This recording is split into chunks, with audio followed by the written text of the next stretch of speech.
Good afternoon. The Committee on General Government Operations and Appropriations now called to order. Today is Thursday, May 2nd. The time now is 2 p.m. In compliance with the open government law, the notice for this public hearing were posted on the GovGuam public notice portal on GTA TV channel 21, Docomo channel 117, and the live stream on the Guam Legislature YouTube, and disseminated via email to all senators and all main media broadcasting outlets on Thursday, April 18, and again on Tuesday, April 30th. Again, today is Thursday, May 2nd. The item that we'll be discussing this afternoon is the budget of the Mayor's Council of Guam in reference to Bill 236-37 COR, Committee on Rules by request of I Magaʹhågan Guåhan, the Governor of Guam, in accordance with the Organic Act of Guam, an act making appropriation for the operation of the executive branch of the Government of Guam for fiscal year ending September 30th, 2025, making other appropriations and establishing miscellaneous and administrative provisions. At this time, I ask the members of the Mayor's Council of Guam panel to rise and be placed under oath by their sergeant arms. And Mayor Alec, if there's any other mayors that are going to testify, they need to stand also. Otherwise, they're not going to be allowed to speak. Okay, one time. Sergeant arms. Under penalty of perjury, do you all affirm that any and all information you provide today, whether it be verbally, electronically, and in writing, be the truth, the whole truth, and nothing but the truth? Mr. Chair, the under oath. You may proceed. Thank you. Please have a seat. Mayor Melissa, come on up and have a seat on the panel so that when you speak, you're already been sworn in. All right. The general rules for this budget hearing is provide my legislative staff with any document for photocopying and distribution. If you have any testimony that you're going to make, I hope you have it in writing so that we can distribute it among my colleagues. Okay? Panel members are asked to remain in the room for question or for additional testimony that may be desired by members of the committee. Question and testimony shall be confined to the substance or nature of the agenda. Personal inference as to the character or the motive of any senator or any individual testifying is not permitted. Any violation of the general rule of conduct will result in removal from the budget hearing. Proper form and decorum shall be practiced by all present in the public hearing room for these proceedings. Individuals who fail to maintain proper form and decorum will be restricted and will be escorted from the room. When you speak, please make sure that you speak into the microphone and that it's on. You state your name and your title for the record. I'd like to acknowledge my colleagues that have joined me this afternoon. We have the Oversight Chair of the Mayor's Council of Guam, Senator Dwayne Snickers, my Vice Chair, Senator Telo Tairigui, and Senator Brown. I'd ask the Mayor's Council of Guam to please provide their opening statement on their budget. Afternoon, Mr. Chair. I am Jesse Alec, the Mayor of PT and the President of the Mayor's Council of Guam. Good afternoon. It's easy to forget that when a family doesn't have enough food for the week, or mom or dad has been laid off and water and power is disconnected, they call us first. From Dededo, Malesso, PT, or Talafofo, those in need call Guam's mayors. Sometimes, my colleagues and our staff are the reason a child is able to eat today, or our mañana make it to the emergency room on time. Without a degree or credentials, we are family counselors, and oftentimes, an adopted son or daughter to help them navigate this tech-savvy age or accomplish tasks that might seem insurmountable. With support from our policymakers, we can be the providers of positive alternatives to boredom and idle time, to drugs and gang violence. Together, we can provide the tools for the next generation of impoverished and less fortunate brothers and sisters to pull themselves out of poverty and despair and become tomorrow's leaders. Sports facilities like gyms and baseball fields, village libraries, senior centers, and community centers are at the heart of our budget increase request. We have almost never asked for anything more than the bare necessities in previous budget requests. It is important to understand the changing climate and our growing needs. We must consider the unfunded mandates and the unfunded expected responsibilities of each of our offices. Mayor's offices are often called grass cutters, dead dog removers, and trash haulers. What many people may not understand is that our offices are called first by residents who are in need, including a child experiencing abuse within their own home, or those whose family members have medical appointments but don't have transportation, or an elderly resident in need of prescription refills, and of course the list goes on. For a myriad of concerns and challenges, mayoral offices are often the first line of defense, and our staff members are soldiers ready for deployment. We need to change the mindset from grass cutters to game changers. Allow me to justify our request for this enormous increase to our budget. Many of us maintain more than just secondary and tertiary roads. Our 5 maintenance workers cannot humanly manage to cut grass on every village road without assistance, especially when it is not within our mandate, but lies within our municipality. When you drive through a village that's sparkling clean, you might say, "Wow, great job, Mayor." By the same token, if it wasn't a good experience, you'd blame the mayor. But what many don't realize is much of what doesn't look good is legally someone else's responsibility. Our need for increased contractual services funding is then substantiated, because no matter whose responsibility, the mayor will handle it anyway. And not to mention the unfunded mandate of the open government law. It costs money to publish meeting notices. We're shocked that we weren't mandated to use high-tech audio-visual equipment and pay for live streaming services, although some of us already pay out of pocket for these applications. As in life, our facilities and equipment age. The constant use of all our equipment and vehicles needs supplies in order to be properly maintained. The rising cost of goods and largely fuel necessitate this requested increase. Currently, mayors have to reach into their pockets to cover the cost of gas for bush cutters, chainsaws, and riding mowers so as not to delay services to the community. The average lifespan of a bush cutter is 2 years. A mayor's office could potentially use this bush cutter daily, which is far beyond typical use and will need to be replaced even after adhering to a committed maintenance schedule. Listening to all our maintenance requirements gets boring, and everyone just expects us to magically get it done. Maintenance work is but a fraction of our responsibilities. At the end of this mayoral term, some may not be returning, and the funding for unused annual leave is necessary to completely separate these employees from the Mayor's Council of Guam. This amount of $878,809 is listed under miscellaneous appropriations.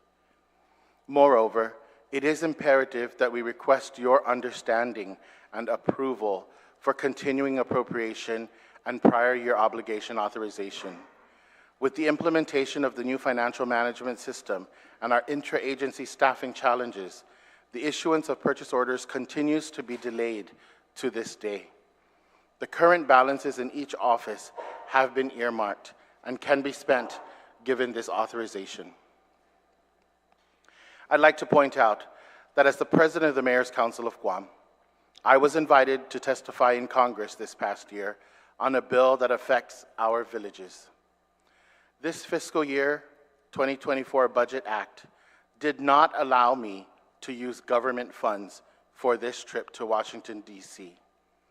Because it was an issue germane to the majority of my colleagues, I decided it was prudent to personally cover this expense. My invitation from Congress was not merely sufficient. A supporting resolution from this body was also necessary, but for whatever reason was never adopted. Considering these provisions for fiscal year 2025 is appreciated.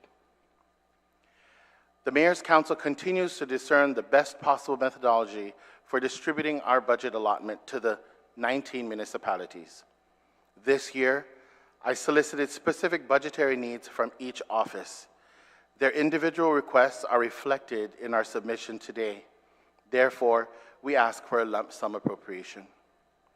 Lastly, you must know that beyond our mandated responsibilities, the mayors, vice mayors, and our staff take special care of our living community, from sports teams and dance groups to after-school programs and community events, to caring for our manamko and assisting those in need.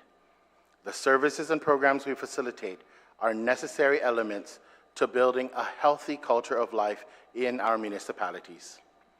So, I dare say we are game changers, and this year's budget request is not far-fetched. It is our reality. Can you expect real change with the status quo? And can you expect better services with the same funding levels? This is not a pipe dream. It's a plea to our policymakers to understand that our offices are holistic in nature.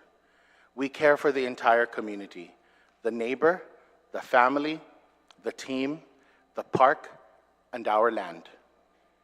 Thank you for your time and consideration. Is there anyone else going to testify? Go ahead. Now, Mayor Guåhan. Thank you, Mr. Chair. Good afternoon, Chairman San Agustin, and senators are here this afternoon for this public hearing. For the record, my name is Jesse Guåhan. I'm the mayor of Ordot-Chalan, Pago. I've been the mayor of this beautiful municipality for almost 16 years, and we have seen over these years a significant amount of changes over the 4 terms I've served our community. I first want to applaud Mayor Alec as the president of the Mayor's Council of Guam. For the first time over a 4-term period, has he allowed or engaged the mayors in submitting and stepping forward to justify a village budget. Because there are 19 municipalities throughout Guam, and every municipality is different. There are a lot of common things, but there are a greater amount of differences than there are common when it comes to expenditures. I will just briefly discuss what I submitted to Mayor Alec that he incorporated into this year's budget.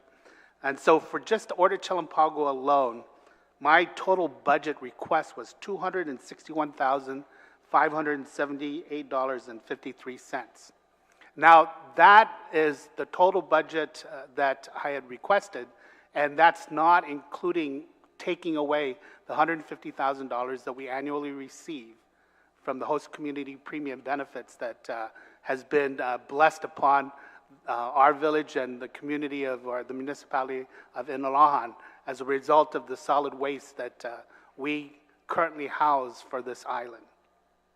So if we take away the $150,000 from this, basically it equates to $111,578.53. Now, of this amount, just $250,000 of that is for capital outlay, and that's what I'll focus on. And the reason why our capital outlay is so high this year, or this upcoming fiscal year. As many of you know, last year we broke ground, or we actually did a ribbon cutting ceremony for our new mayor's office, and that building alone is there's no lien on it. We didn't borrow money to build it. We used our host community premium funds that we had set aside since 2013 when we first started receiving funds. And so when we went out and with DPW to publish an invitation for bid on that project, it came in at about $493,000. And so that's what we paid. There is no lien. But simultaneously, we also went out to bid for a new multi-purpose center that is currently under construction. The project is roughly about $10 million and included funds, and really what triggered our success in moving this project forward was a $3.5 million grant that we, the village, applied for to the Department of Defense and that we were awarded in 2020. Subsequently, we had to come up with the balance of what was needed to fully construct and sign the contract for this particular project. Specifically, we knew that we were going to have to go out and borrow maybe as high as $3 million to supplement the cost of the project. The balance of the $10 million cost came from a governor's grant that she used or she gave to us under the Department of Interior discretionary funds that was available to her to offset the variance of what we had initially estimated and what the final bid came in at. So she gave us almost $2.8 million. And so the key is the loan that we knew we needed to go out and try to get for this project, for the construction of this project. We finally were successful in being awarded a loan from USDA at 2.5% in the amount of about $2.7 million, roughly $266,000 a year, or for the cost of the project. This equates to a $157,000 loan or debt service annually for the next 25 years once the occupancy permit is issued for this structure. And so that should be right around the second quarter of FY 2025. So that debt service will be needed to be paid starting around January of 2025. So in order to accommodate that, we know that we were going to, and that's what we use to leverage this loan, was our host community premium of $150,000. And that's set in the budget, that's allocated in the budget, but the difference that's needed, the other $7,000, will have to come from somewhere. And one of the things that I included in the package that you may have received is this thing here, village comparison. It kind of gives you an idea of all 19 villages. I showed the population of each of the villages based on the 2020 census, the local road mileage that we often use to compute, our budget, and the land area of each village and how they rank. The second page is basically a comparison of the appropriations for the Mayor's Council of Guam. And I only took 2 years, FY 2019, which is pre-COVID, and the current budget which we were functioning on, and which is significant or substantially less. In fact, it's over 50% less than what we were receiving in 2019.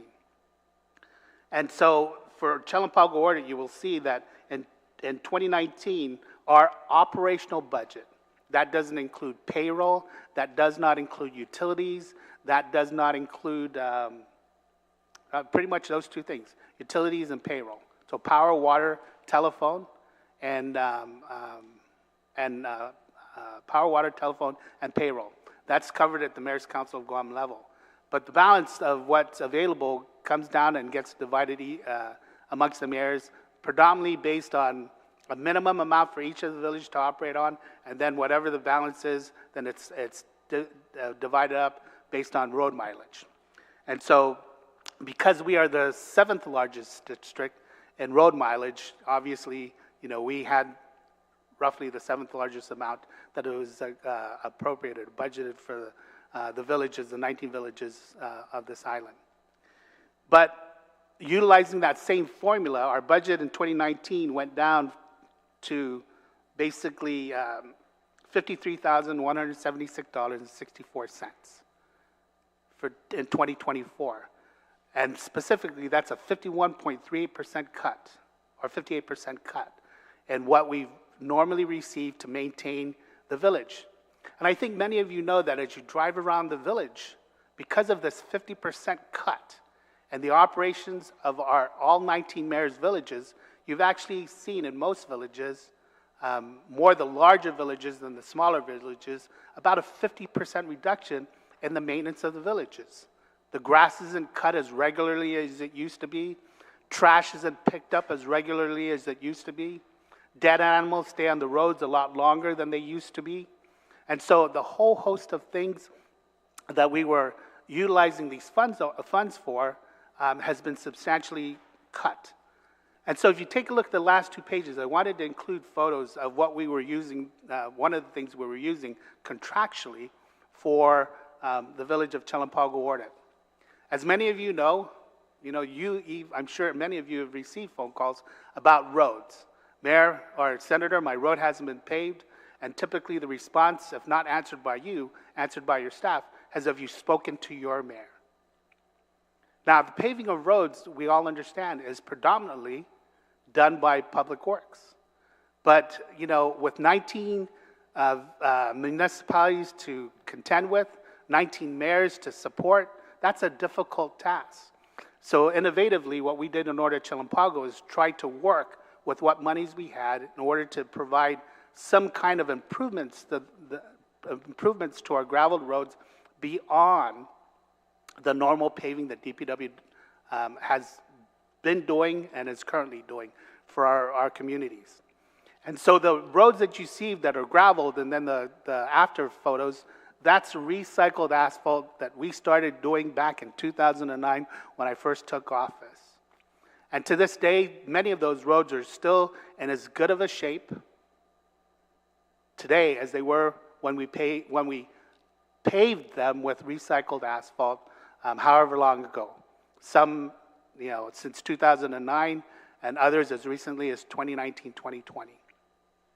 Now, because of the budget cut, that's something we no longer do. We haven't been doing it since 2019 because of the budget cuts and our ability to set aside funds to do that kind of work. Ergo, we're getting more calls from people who've lived on graveled roads or live along graveled roads for more than 2 decades because their road is, you know, maybe has 4 or 5 homes, and because they only have 4 or 5 homes, they don't become a greater priority as the homes where they have 10, 15, 20, you know, because we've got to look at impact as well as, you know, how long the road has been graveled. And so those are some of the things that we've had to cut out because of the budget cuts. And all I think the mayors are asking for is that the legislature take a closer look at the allocations of funds. And in fact, I thought it was a disservice to the mayors of Guam when we no longer, you know, I guess based on the recommendation of OPA, we no longer allocated funds from the Territorial Highway Fund for the Mayor's Council of Guam. I mean, that, I can easily say that 50% of our work is to maintain our roads. It's not just to cut grass, you know, but to repair signs. And when we do that, we have to go out and get contracts to have a company come in, sometimes just replace a sign, but oftentimes replace the whole fixture. Re-anchor a post, remount the signs, and make the signs themselves. And that is a costly affair. You know, just one placard of sign, the sign alone, can cost you up to about $100 per sign. And the more roads you have, the more signs you're going to have. And that just isn't the names of the roads. We're talking about speed limit signs, stop signs, and so on and so forth.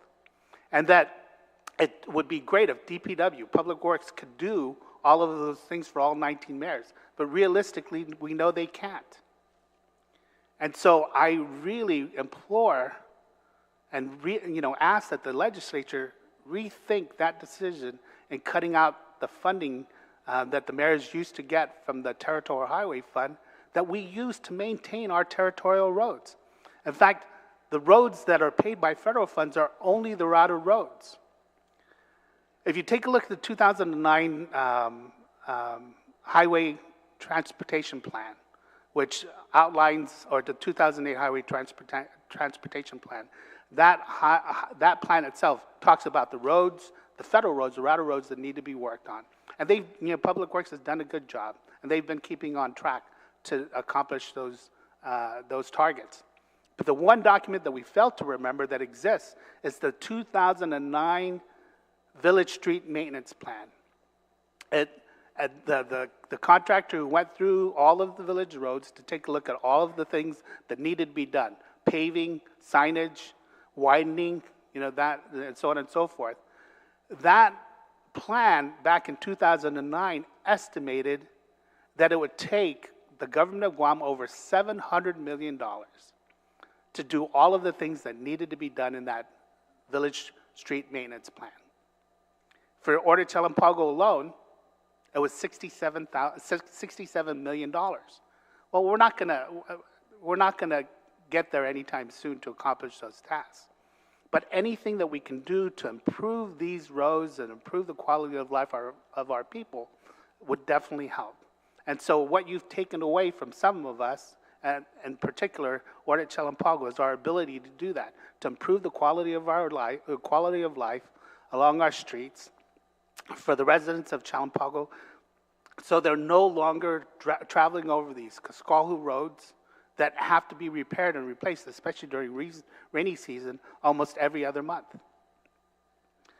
And so I just, I wanted to share this information with you and have you take a look at the information about the villages and how the makeup of the villages, both by population, road mileage, and how big they are or how small they are.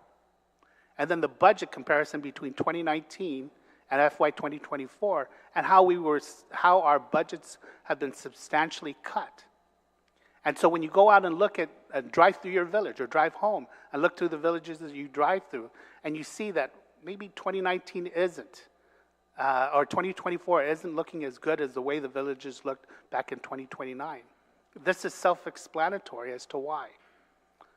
We cannot operate, without the funding.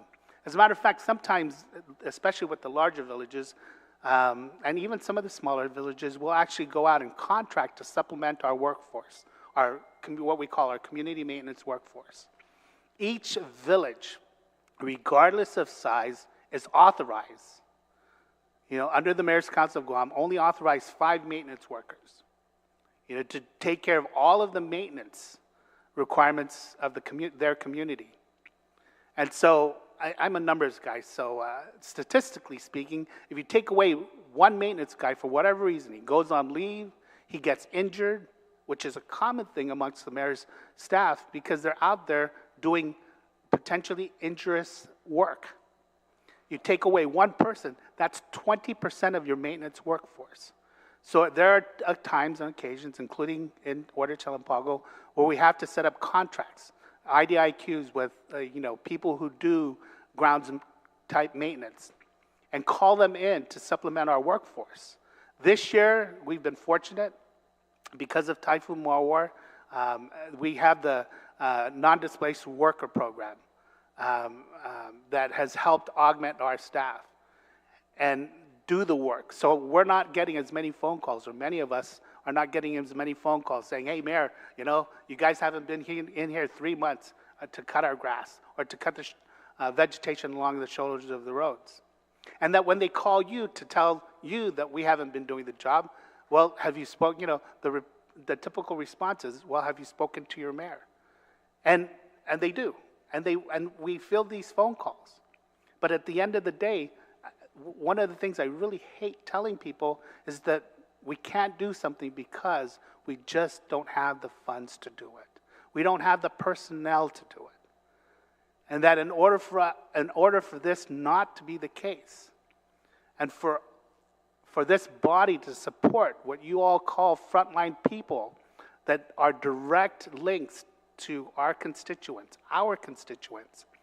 I ask that you really take a serious look at what we've requested and do the best that can be done in order to support the efforts of this community. So lastly, I just wanted to touch on one thing because it really is going to be a thing that I'm going to have to juggle. That if this body doesn't support our budget requests, one of the added things, because we're taking out a USDA loan on a 30,000 square foot multi-purpose center that will be used and will be leveraged as an emergency shelter, a Tier 1 emergency shelter, and would be the first emergency shelter outside of the Guam Department of Education system, is we have to insure the building because there is a USDA loan attached to it. So I've estimated that it's going to cost, annual insurance is going to cost us roughly around $1 a square foot. So contractually, I'm going to need an additional $30,000. That's why just contractually alone, I've requested for $250,000, $150 of it, which will come, of course, from the host community premium funds we get annually. But even just under contractual alone, if I were to depend solely on the budget we receive for 2024, we'd be in the hole. Nothing would get done. I'd be in violation of my loan agreement with USDA because I certainly wouldn't be able to provide for the insurance coverage of our new facility. And when you take a look at the $53,000 I got this year, about $20,000 of it goes to fuel alone for our vehicles, our tractors, our bush cutters, anything that operates, using diesel or gas. We average about $20,000 a year just in fuel alone. For the larger villages, it's probably even more. Even for the southern villages, because they have to drive, a lot farther just to come to meetings, come to these public hearings.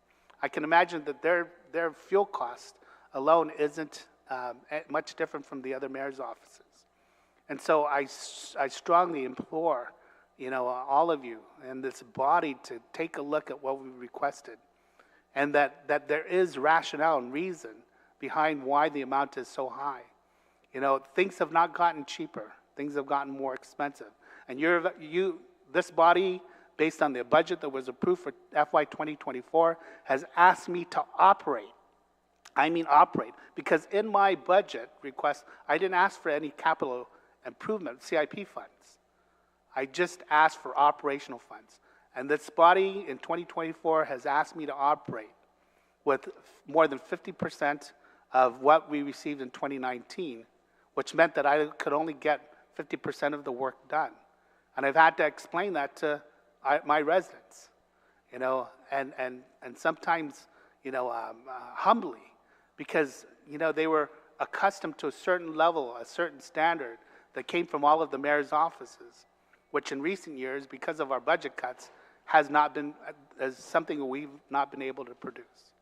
So I thank you for your time, and I appreciate your consideration of the Mayor's Council of Guam budget as submitted. Thank you. Anyone else like to speak? Good afternoon, Senators. My name is Anthony Charglove, Mayor of Yona. Thank you for having me here today. I'm here primarily to support. I know that what Mayor Alec has presented to you is a budget that has exponentially grown, and I believe that it's high time, I think, that we need to present a budget that is reflective of what our true needs are. For many years, and I have to be honest that when I first came in 2021, I was really blown away at the money that was afforded for Inalaan's use. So real quick, $49,000 was what was there operationally. Of course, I didn't have to worry about the utilities. I didn't have to worry about the employees' personnel costs. But $49,000 was what's left remaining for Inalaan. You take the $29,000 in fuel, I only have $20,000 to operate. So I was really blown that, the rest of the mayors accepted the budget the way they got theirs, when I really felt they were being shortchanged for so many reasons. And I come into this position, I find that I need to take care of the senior center in Inalaan. I come to find out that there's no real attention given to the Inalaan swimming pool. And so I find myself having to take care of all of this with having no funding to make sure these things work. And those are just the small startup that I find as I move along. Here we are now, we're in a position where we're being approved for FEMA reimbursement in terms of doing repairs to our facilities, but the key word there is reimbursement.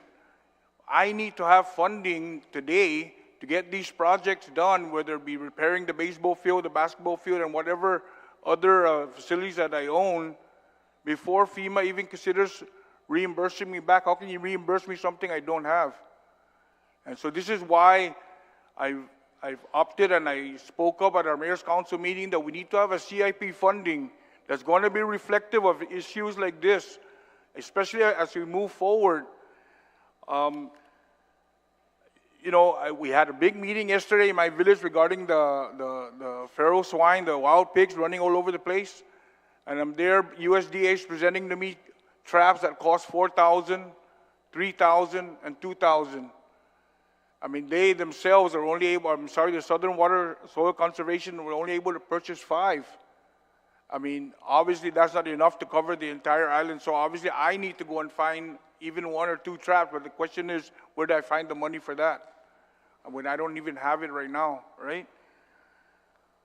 And there's many things as we move forward. So to have the same budget year after year after year, and what I have seen since I've been here, is almost saying, we just want you to continue what you're doing. We don't want you to improve. We don't want you to have a vision to make your village better. You're withholding the mayors down when we don't have the kind of funding that we need. I'll give you an example. I personally, I like to go and purchase a big statue of my chief Godel, instill the pride in my people, and to have that installed.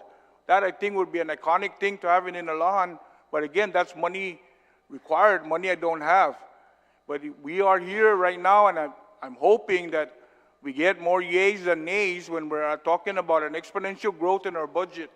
Because there's a lot of plans. I know a lot of the mayors are very creative, a lot of things, but you're only as creative as the money you have. So when we're restricted, obviously we restrict our services to our people.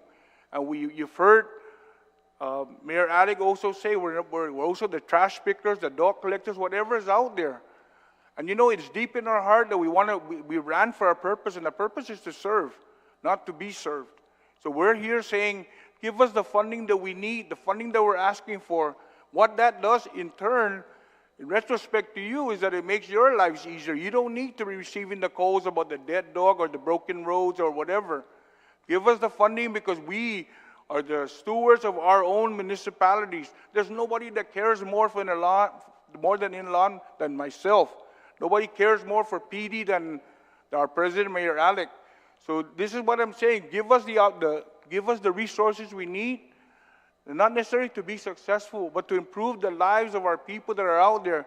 The same people who come to you for the same request that we want to resolve our issues.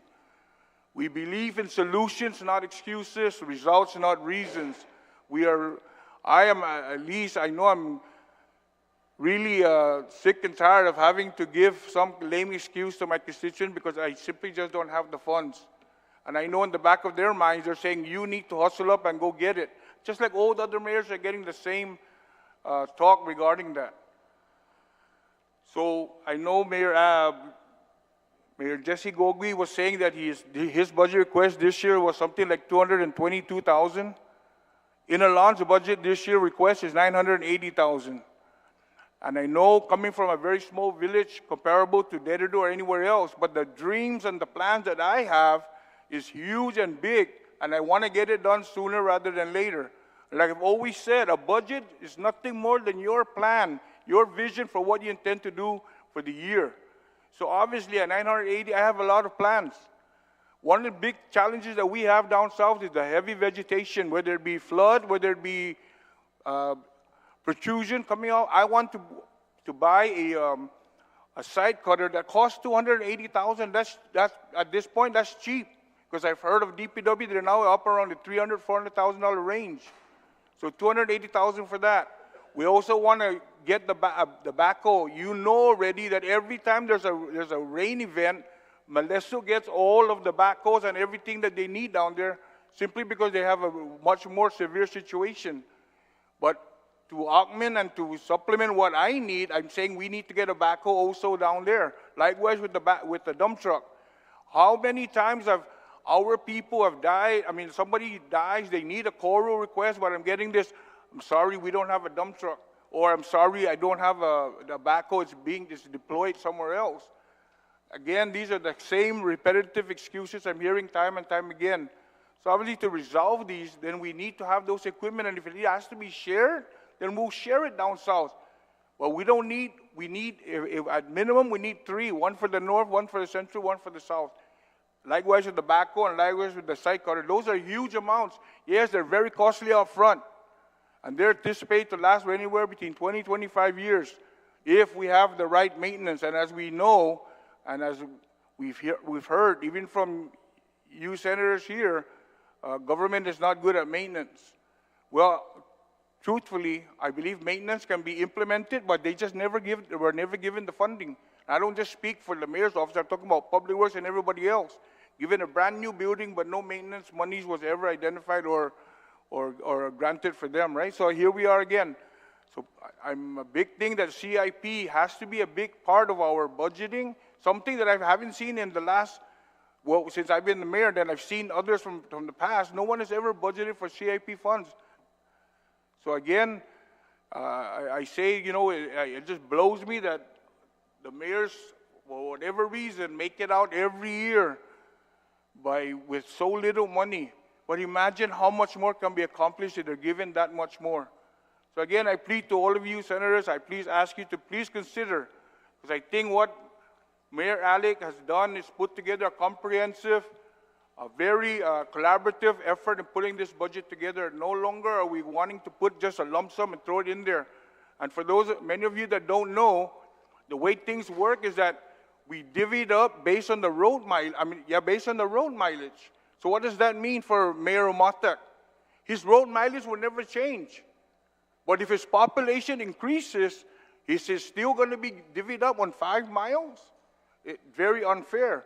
And so I've been a big stickler that we need to change the formula of how we divvy up money, and it should be based on population. Give you a case in point. Hogget has more people than Inalahan, but they get less money because I have a bigger road mileage.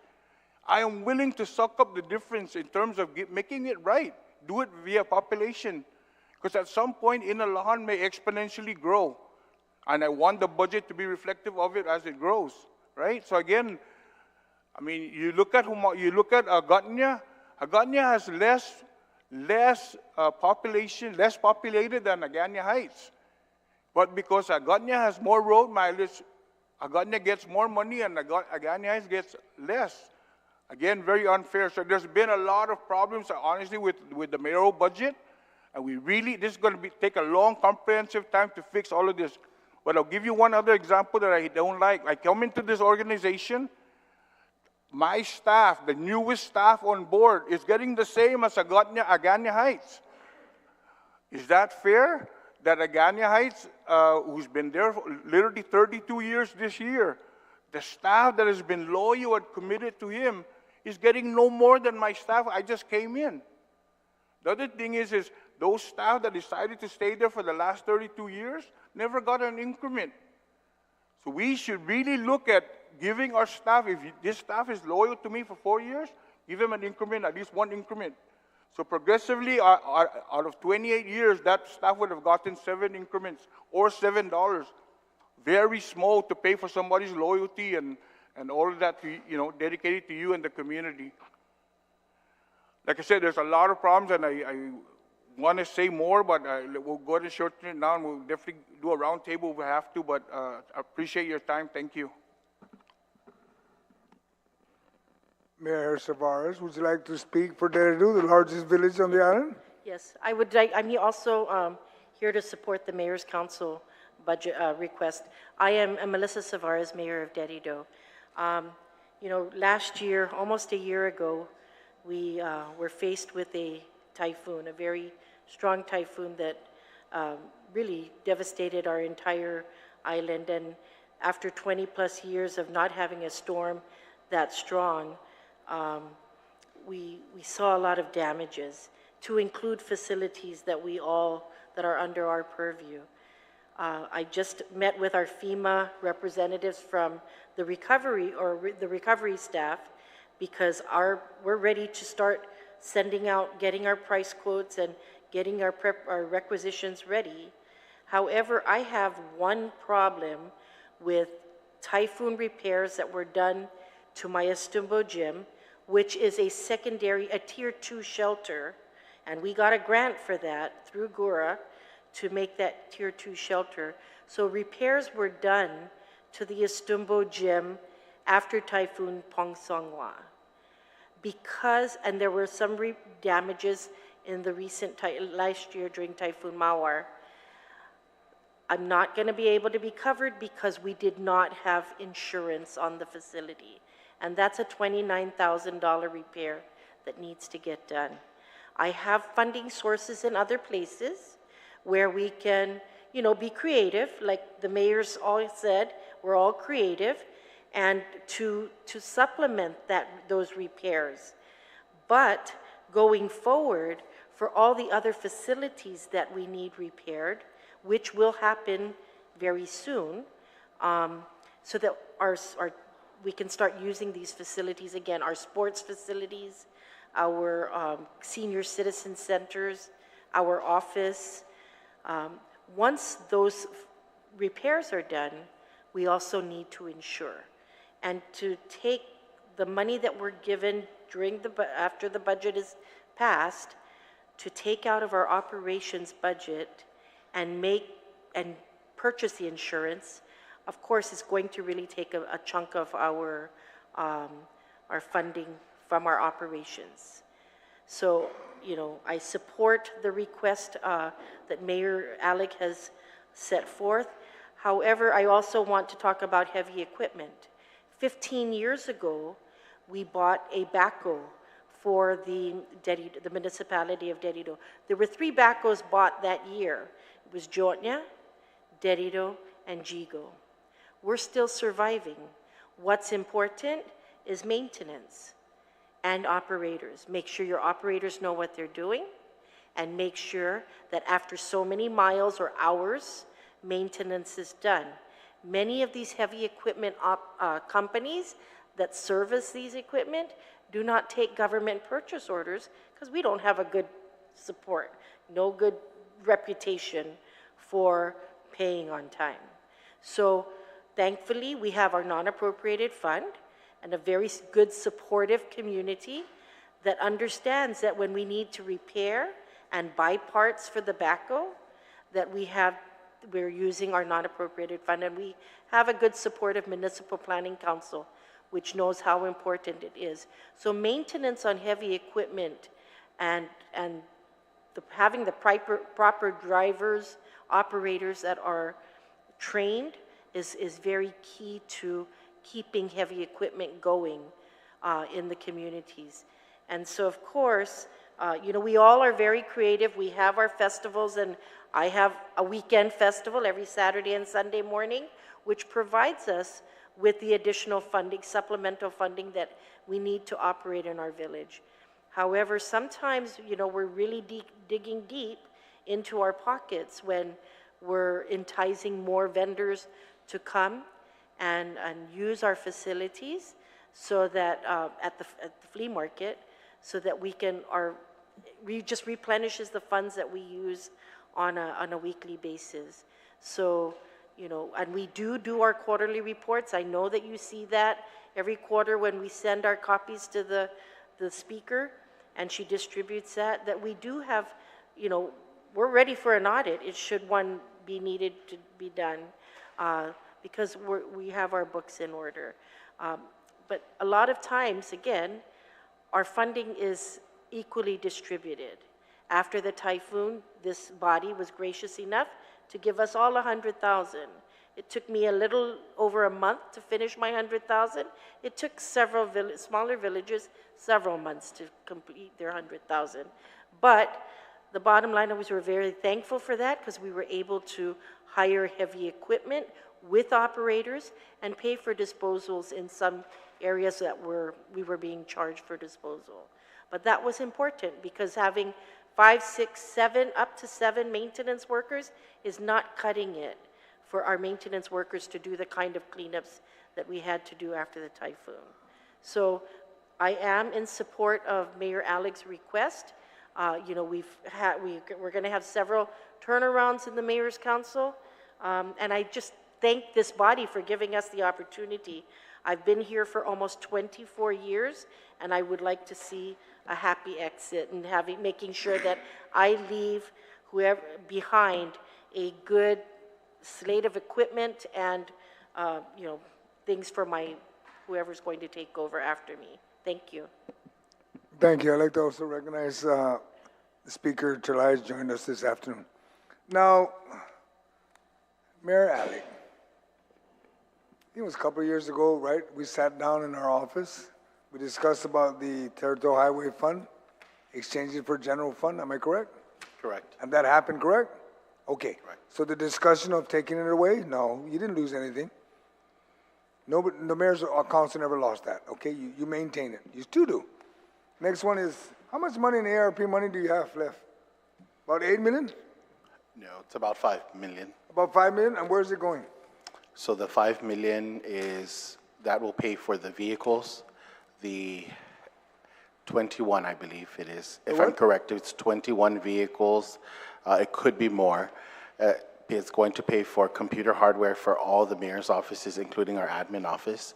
and the computer software for the village management program, the database. The balance of that is actually has already been distributed to the mayor's offices. But again, with the issue, it's got the same issue with the new financial management system.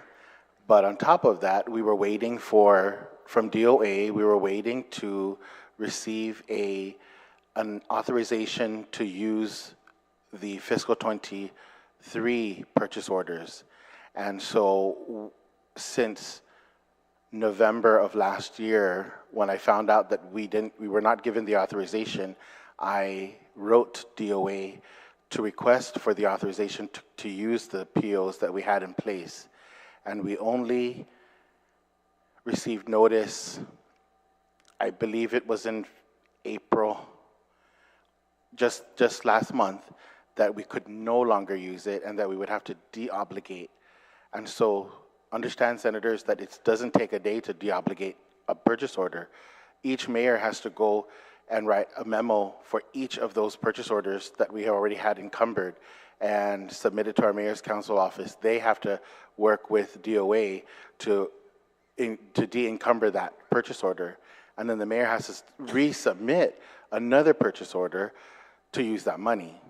So it's safe to say that almost no ARPA money has been used. If you'll, PD is a prime example, and I'm sure you both have seen my report. In my ARPA report, you'll see zero expenditure since the first quarter, because I couldn't use anything.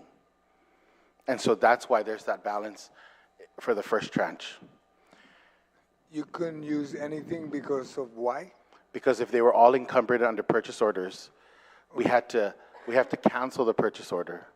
And but we restart only it. found out in April. Okay. And so I only got the memo in April, but I requested since November. I'm concerned that based on your budget request, does that reflect any of that money that you're going to use on ARP money? So the budget request does not. Does it repeat anything here? No, it does not. You sure? It does not, because Okay. everything that we have encumbered, the purchase orders that were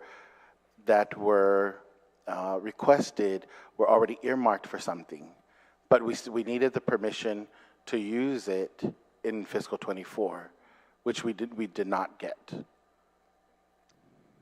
Will you be able to use it? Will you be able to exhaust all that money now? We're trying.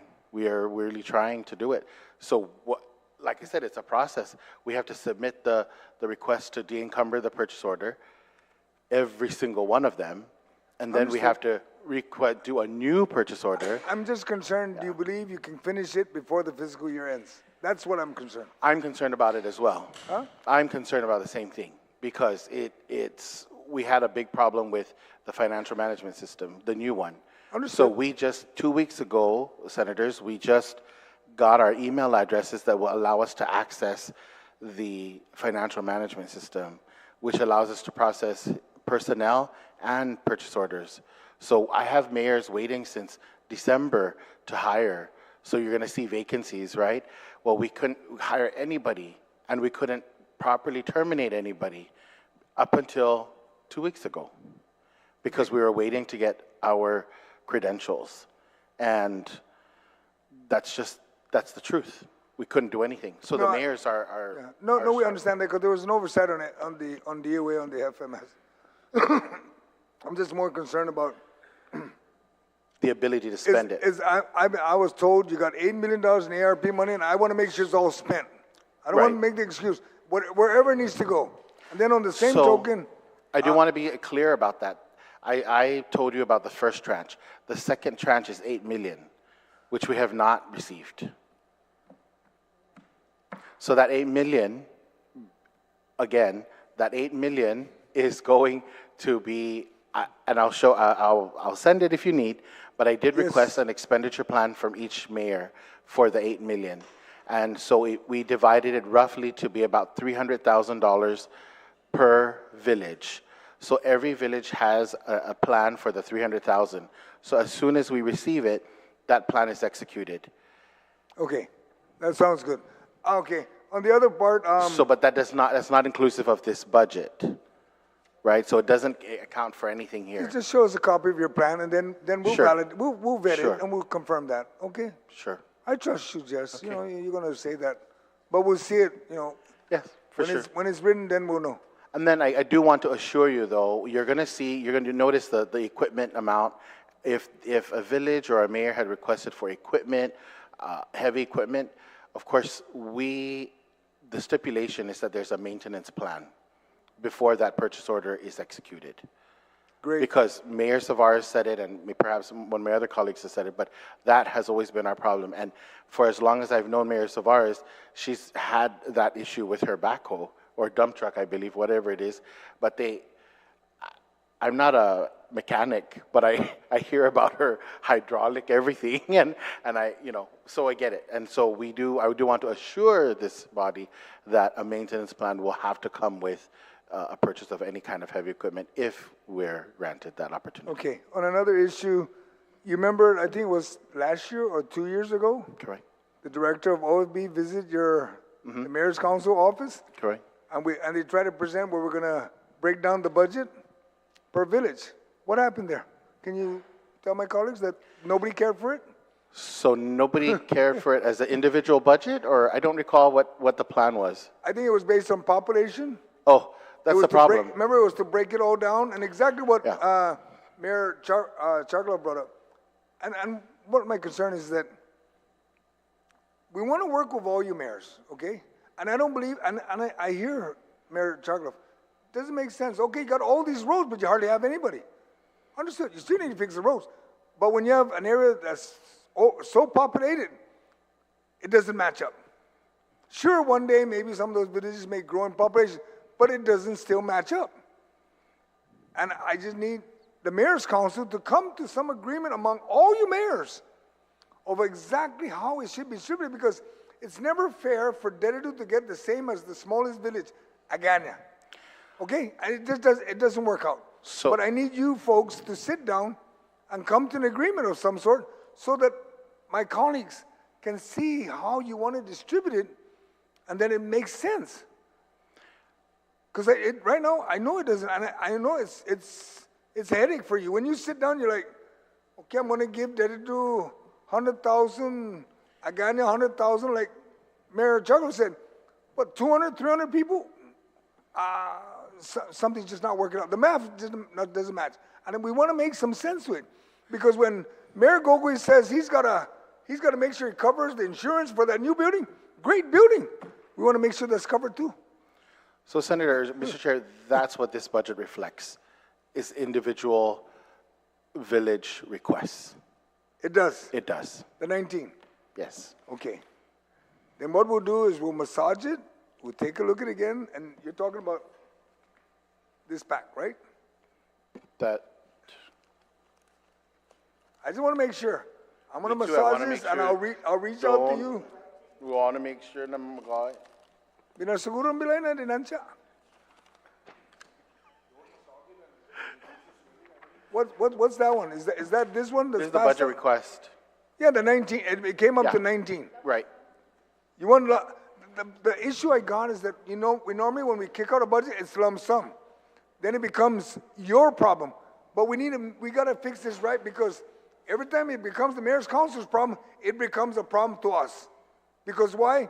Some are going to say, I want to get equal. Correct, and that's Por why, favor. that's how we derived this request this year. So if we can figure out how to fund you, if we can figure out how to fund you the 19 million, it's going to be broken down per village, and if we're successful in funding you the 19, let me just throw you hypothetically. I'm not saying I'm going to support it 100%, okay? But if we're able to, then I'm going to request that we put in the budget per village what they're going to get, so that nobody can debate no more. Will the mayor's council be good with that? Yes, we're going to be good with that, because that is what this reflects, like I said, Mayor, Okay. Senator. I just want to make sure, when I ask my colleagues to speak, we'll figure that out then. Okay. But I'm going to have the oversight chair first speak, ask questions, and then the speaker, and then we'll go to my vice, and then Senator Brown. Senator Nicholas. Thank you, Mr. Chair. You know, my dad was a commissioner. Yes, I And remember. I don't remember, but I know. And I asked him, I said, Dad, can I be just like you? He goes, no, munga. Don't do it. Could be better. Yeah, now I understand. Now I understand why. Yeah, so, you know, Senator Joanne said something on the public hearing yesterday. I mean, not the public hearing, but the what was that? The end of the session. It was end of the session, yeah, extension of remarks, and you know, I wanted to go ahead with the $15 million for GPA power rebates, but you know, after a while, and I mulled that over, I said, oh wait, you know, maybe we can find ways to better spend that, and she made me realize that. I just want to thank her publicly for that. But there's another issue, or something else here. You wanted a whole. I mean, how many years have you had the same budget? That's a question I wanted to ask. Mayor. At least, gosh, around the same budget for my entire term since 2017. It's been around the same. Anybody here And then been before any me, it was Mayor Savares and Mayor Gogui, and they can probably speak to that before 2017. Anybody want to speak to that? Well, you know, this is the fundamental difference. You know, for the officers, they see the entire budget, and they pay attention to the entire budget. When the Mayor's Council of Guam skims off what they believe is necessary for the operations of the Mayor's Council of Guam, payroll, utilities, and whatever special projects they're earmarked, they believe they should earmark funds for. Whatever is left over is what is divided up amongst the 19 municipalities. All I know from my perspective is that in 2019, as I reflected in the spreadsheet that I provided, in 2019 compared to 2024, I've had a 51% cut in my operational funds. That's huge. So if the Mayor's Council budget didn't really change much, something changed at the council level to reflect that significant cut of funds, because it's not just 2024, it's been 2024, 2020, all the way since COVID, basically. So from 2020 to 2024, we've seen a gradual reduction of our operational funds for each of the 19 municipalities. All right, thank you, Mayor. I was just trying to understand, you know, also where Senator Joseph Agustin is coming from. So in the past, what we do is we would allocate the budget for you, and then you guys broke it down. But in this instance, you want us to put it in statute, in law, so that way when we give it to you, it's already broken down for you. Is that kind of like where we're going? Senator, I think the whole purpose of this exercise amongst the mayors, and the reason why at least the ones you see here sitting today has advocated for the allowance of mayors to submit a budget that they are going to behold themselves to, is to get them to do their job. What monies do you need to operate your communities? And submit it and be beholden to it. In the past, we're beholden to what we get. You know, I mean, in the past, I'm saying over my 16 years in office, the budget I get is the budget I work with. And I tweak then what I prioritize as needing to be done now, or something that I can push to another fiscal year, which is one of the reasons why carryovers have been essential to the Mayor's Council of Guam. And for me, in particular, the limited gaming fund. And the reason, let me give you an example.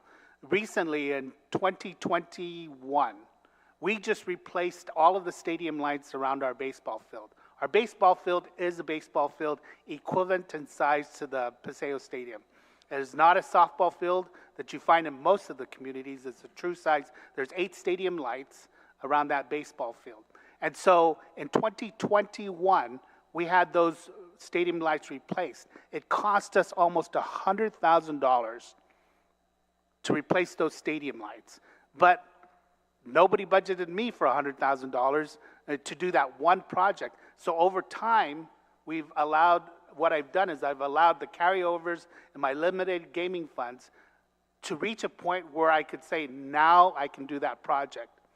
And it's been something that I've been wanting to do since 2009 when I first took office. But again, you have to prioritize the work that you know needs to get done in the community with what funds are available. Now, unlike Mayor Chargaloff, he actually submitted, monies or amounts for CIP, for capital improvement projects, and that's great.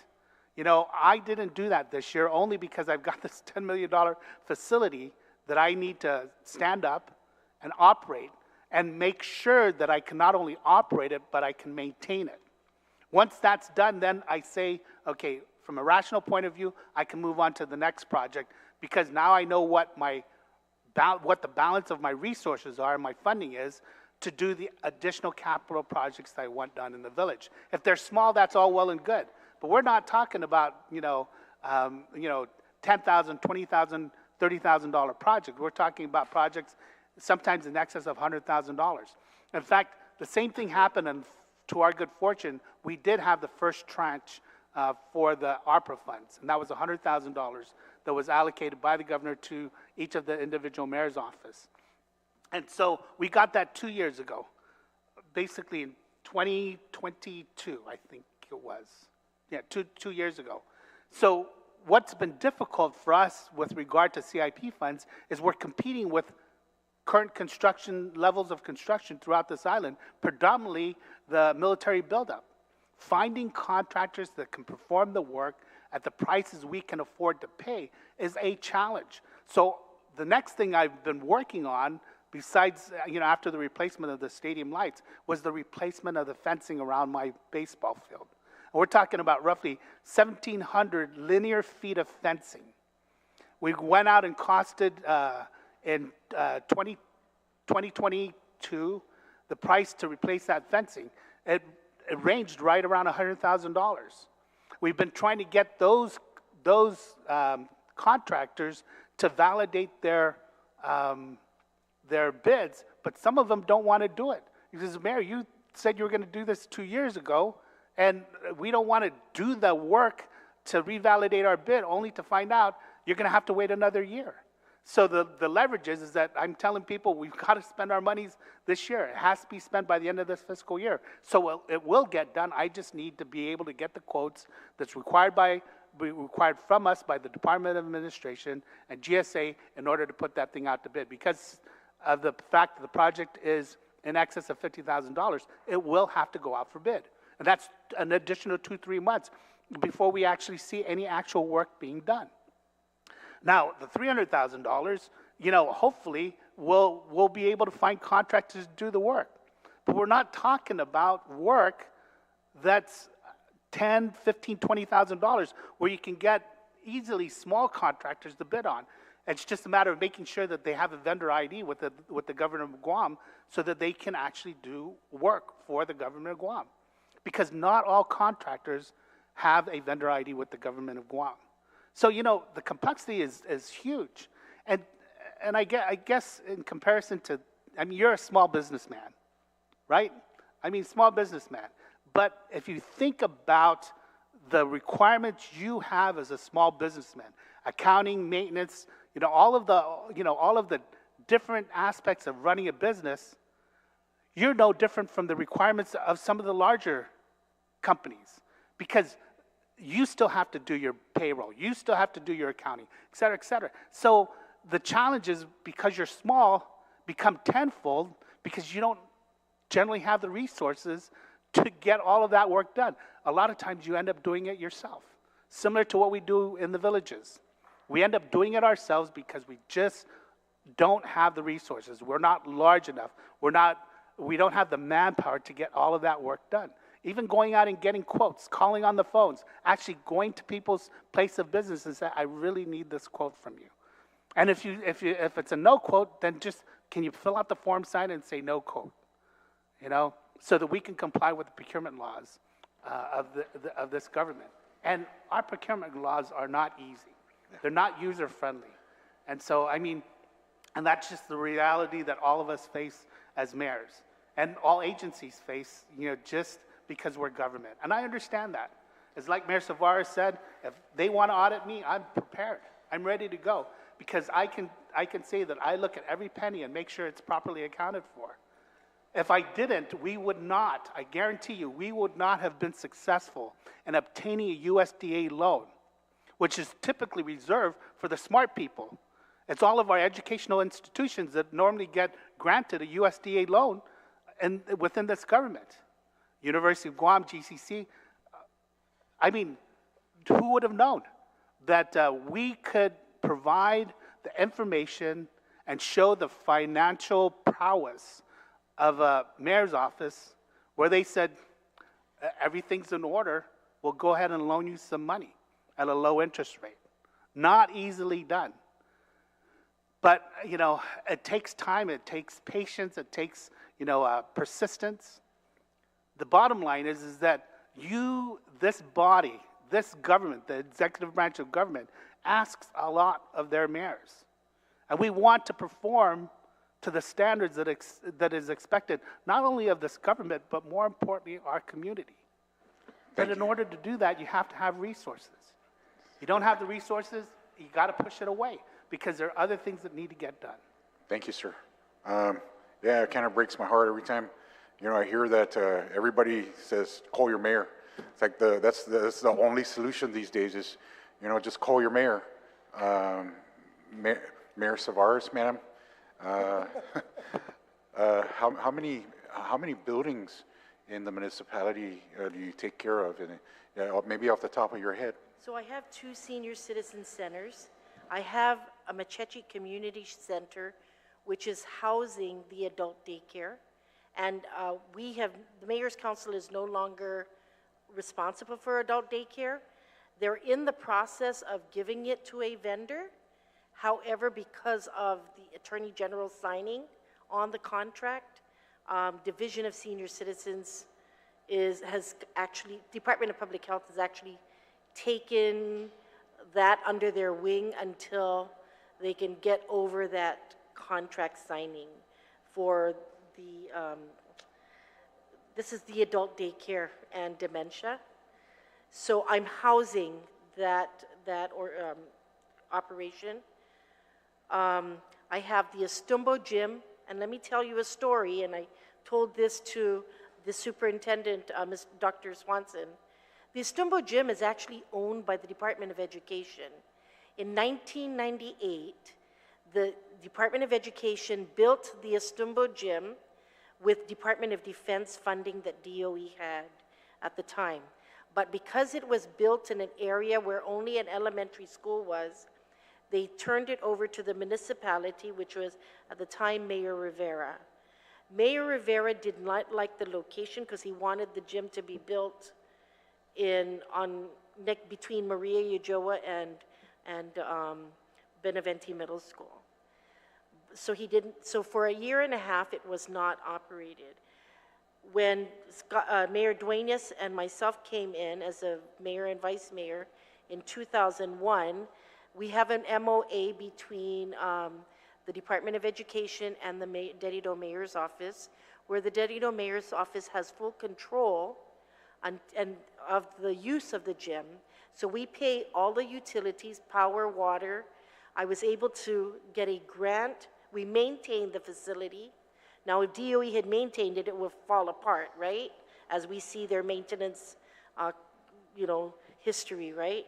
So the gym, we were able to get a GURA grant, CDBG, to make it a Tier 2 shelter so that we can be the immediate shelter after the disaster, so that we take the shelterees out of the schools, the primary shelters, and then the school children can come back to school while we take care of the families that can't go back.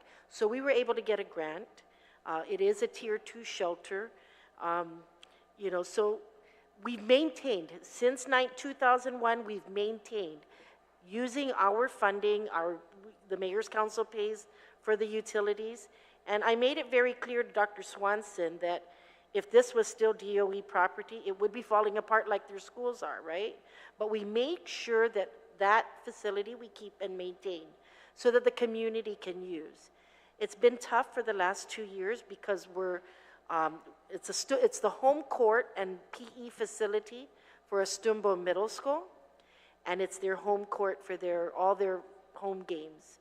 It is a shared facility for Ukudu High School and the home court currently for FB Leon Guerrero. Because after school at Ukudu, when they need to practice for their games, they can't practice in their own gym because FB Leon Guerrero's in there. And so they can go back after hours and play in their home court in their gym, but FB Leon Guerrero needs a home court for their home games. So we're at the Astumbo gym, very minimal community use, but we are maintaining it. And I have a staff that continues to maintain. Thankfully, the summer's coming up and we can have programs for the community. And this is why when the proposal or the inquiries about having JM Guerrero be used as a a facility for Simon Sanchez, my municipal planning council and I opposed years ago because they would use the sports complex facilities to use as their home court, home fields, PE facilities, and that again will take away from the community, which I totally oppose, because the sports complex is used by the entire island community and not just the northern villages. But getting back to your question, we have 3 community centers, which are senior centers during the day.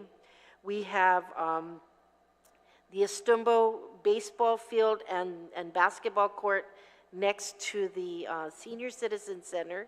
We have the Astumbo gym.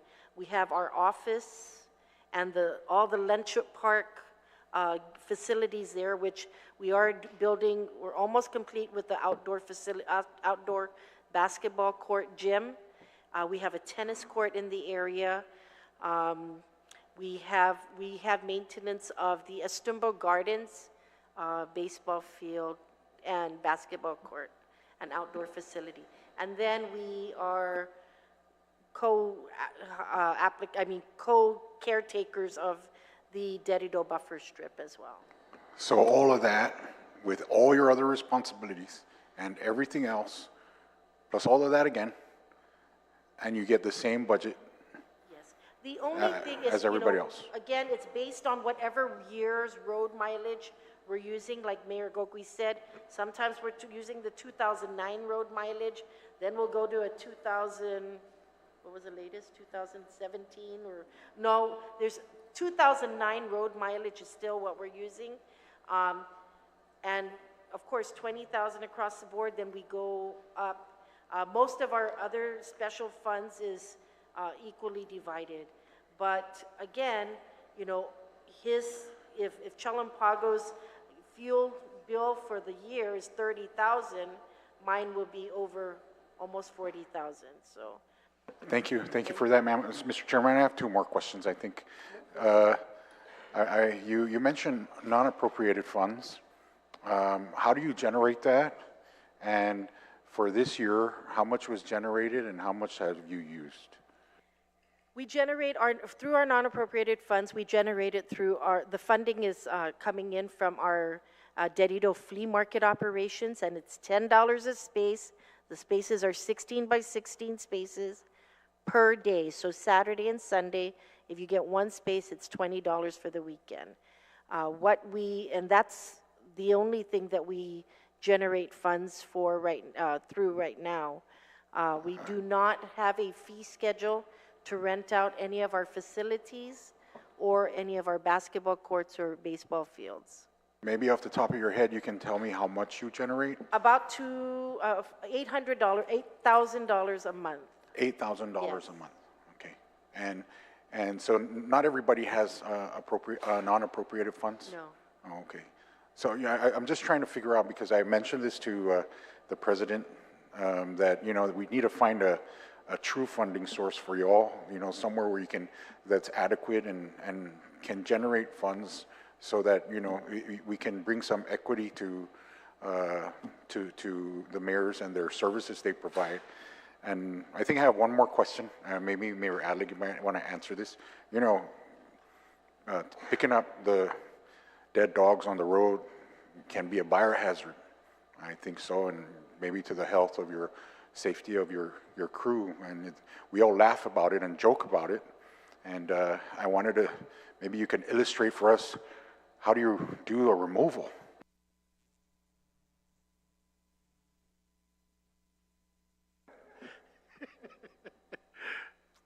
We're in somebody else's house, mayors of ours.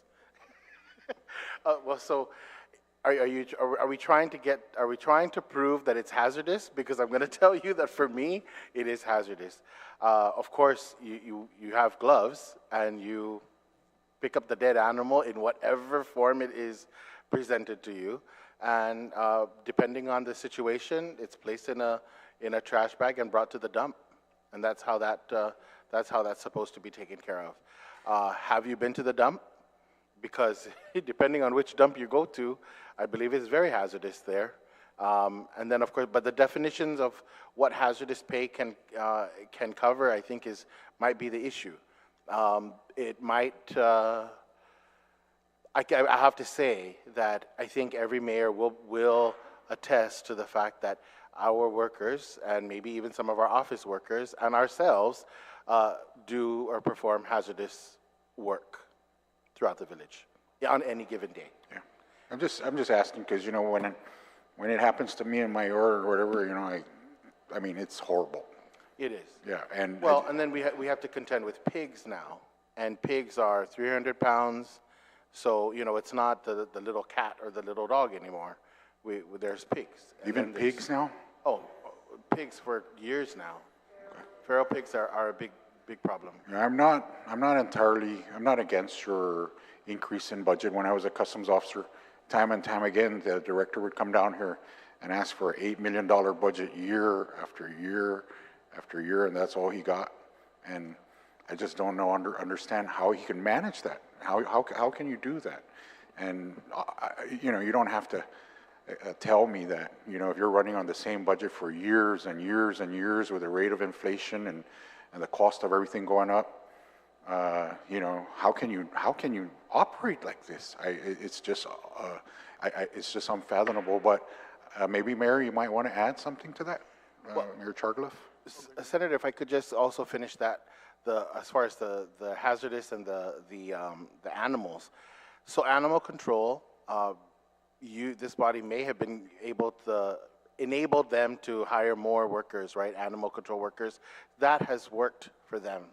However, there's still an increased amount of animals in the villages that we have to take care of.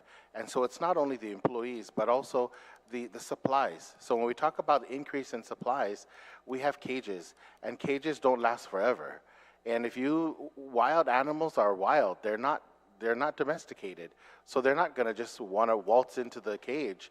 They're going to break that cage. They're going to find a way to break that cage. So, and cages are at least $350 each, depending on what size cage you buy. So, and you just imagine any given office, how many cages they have and how many times they have to replace it or even repair it. So the cost for supplies has increased, especially in the realm of animal pickup, dead animal pickup. All right, thank you, Mayor. I don't have anything. I will try to push for your budget and do everything I can to advocate for you. I do understand thoroughly, you know, all your concerns, and I wish I had one of those genie in the bottles. You know, you want 19 million, I got it for you. But Mr. Chair, I have nothing further. Thank you, gentlemen, for being here. Thank you, Mayor Savares. Thank you, Senator Sinclair. Madam Speaker, do you have any questions? And I'm almost sure you do. Please feel free. Yes, I do. Thank you, Mr. Chair. And thank you to you mayors, and President Alec, and all you mayors for all your work and for testifying today. And I know some of these you've brought up before in different budgets. So let's just start with the general principles. So you're asking, President Alec, that we give you a lump sum budget, but you said that this year I solicited specific budgetary needs from each office. Their requests are reflected in our submission today. Therefore, we ask for a lump sum. How will it be distributed? So it'll be distributed as they've requested. So their requests all come in like perfectly fair? No, they did not come in perfectly fair, not at all. And I'll be honest, I'm very grateful for Mayor Chargalov's presence because his budget was, truthfully, one of the larger budgets. Most budgets came in somewhere around $100,000 each to about $200,000, and that, I believe, was actually very fair because it addressed all the needs that our current balances will not address. And so, that's primarily related to contractual services, supplies, and the miscellaneous items. And so contractual services, Madam Speaker, we talked about grass cutting. So many of us contract grass cutting services, maintenance services, to augment our 5 community maintenance workers. And so that's why that large, the contractual services, that's why it's increased so much. Most mayors also agree to or would like to prefer